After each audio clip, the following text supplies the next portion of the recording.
Hello friends, in this lecture we will have a brief look at adaptive delta modulation.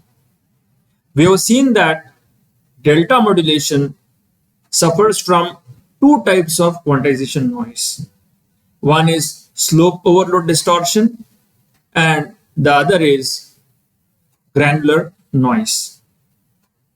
Slope overload distortion can be corrected by having a large step size, whereas granular noise problem can be taken care of by having a small step size. So this conflicting requirement can be fulfilled simultaneously if we make the step size adaptive to the input signal variations, and that is what is achieved in adaptive delta modulation. Let us look at a simple scheme of achieving adaptive delta modulation. So if you look at this block diagram of generating an adaptive delta modulated signal or ADM signal, it is almost same as that of a delta modulation generator. We have a signal which has been sampled already. So m of n, the actual sample appears here, from which the prediction for nth sampling instant is subtracted to generate the error signal, and then that error is quantized. For positive error, the output is delta. For negative error, the output is minus delta. So we get a sequence of delta plus delta or minus delta depending on the sign of the error, which can be encoded as ones and zeros, and therefore we get a 1-bit quantizer, which is our delta modulation. This is the accumulator mechanism, which we have already discussed earlier. Now, if this quantized error signal is fed back to some logic for step size control, then it will result in adaptive delta modulation. And what could be the logic for step size control? Well, one possibility could be to have an integrator followed by a square law device and a variable gain amplifier. Let us try to understand this.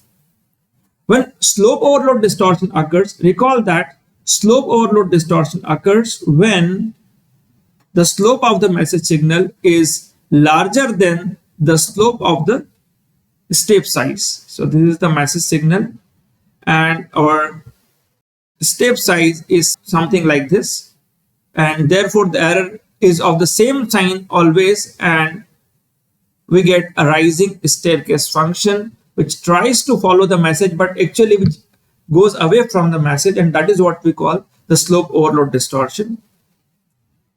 The same thing could occur if the signal has a large negative slope and we get the sign of error is continuously negative, and we get a falling staircase function like this, which keeps on going away from the message and which results in slope overload distortion.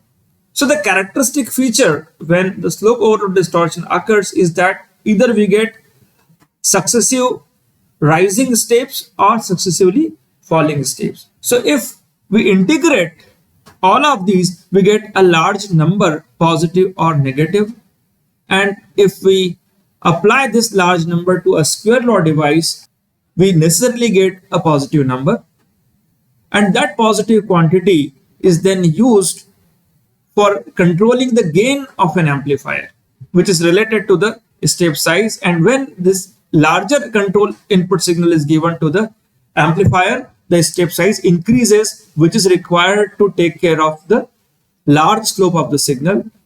Clearly, if the step size could increase here like this, instead of this small step size, it will start following the signal again, and so on.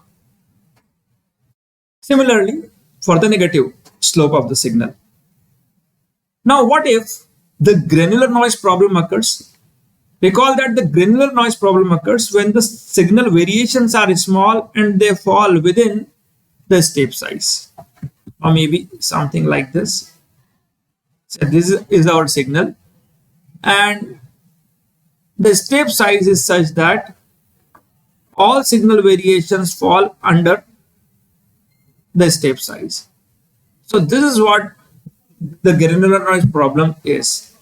So the granular noise problem is characterized by successively positive and negative pulses. So if we apply these successive pulses to an integrator, they all will get added, and therefore the result will be a very small positive or negative number. That squared through the square law device ensure that it is a positive number, a small positive number, and because number is small, that signal level is small, when it drives the variable gain amplifier, it results in a smaller step size, and the signal automatically, when the step size becomes smaller, it will start following the signal like that, as we'll show in the next slide. So that is how we can achieve an adaptive mechanism.